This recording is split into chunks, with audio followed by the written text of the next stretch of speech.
Isang pinagpalang araw sa inyong lahat. Tayo po'y magninilay sa salita ng Diyos, ang pinagmumulad ng awa ng ating buhay, ang salitawa. Today, my dear brothers and sisters, we are celebrating the memorial of Saint Fabian and Saint Sebastian. These two saints are both martyrs. Our readings today give us the image or figure of King David.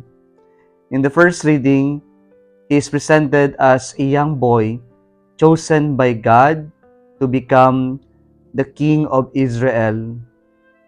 In the gospel, King David is presented by Jesus as an example in driving out his point to the Pharisees that Sabbath is made for man, not man for the Sabbath, and that he, our Lord Jesus Christ, the Messiah, is greater than the Sabbath.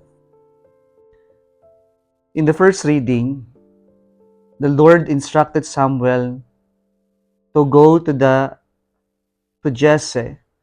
There, he has chosen someone among the children of Jesse to become the king of Israel.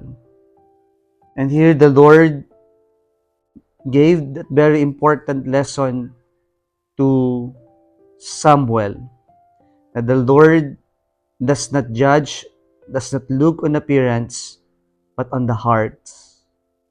And this is very important for us, my dear brothers and sisters. Ang Diyos, hindi naman natitignan kung ano yung physical lang natin. Ang Diyos, tinitingnan niya kung ano yung laman ng puso natin. At ito yung mas mahalaga. Kasi minsan, nanghuhusga tayo base sa kung ano lamang yung nakikita natin sa panlabas, pero hindi natin nakikita yung tunay na pagkatao ng ating kapwa-tao. At ito yung pagkakamali ng mga Pariseyo ng kanilang hinusgahan ang mga alagad ng Panginoong Jesucristo na sila'y namimitas sa araw ng pamamahinga. Nakita nila yung batas, pero hindi nila nakita yung pangangailangan ng kapwa-tao nila na sila'y gutom.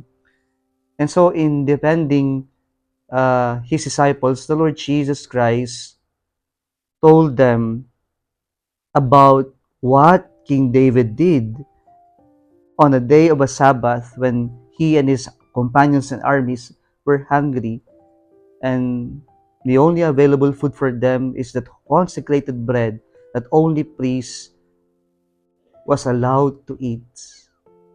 And so, the point of Jesus Christ, the Pharisees, is kindness is above the letters of the law. Why? Because laws are made to help people. Laws are there to accompany people, to give order in the lives of the people, not people just obeying, following the laws.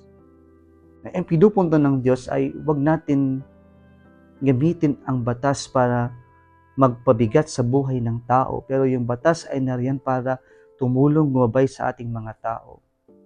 At yung kahalagahan na ang kabaitan ay isang praktikal na pamamaraan ng pagmamahal sa ating kapwa-tao, na ito ang mangibabaw kaysa sa iyong gamitin natin yung batas at makaligtaan natin maging kapwa sa ating kapwa-tao. Kung nagustuhan mo ang video na ito, huwag kalimutang mag-like, i-share at mag-subscribe sa Salitawa Facebook page and YouTube channel. Muli isang pinagpalang araw sa inyong lahat.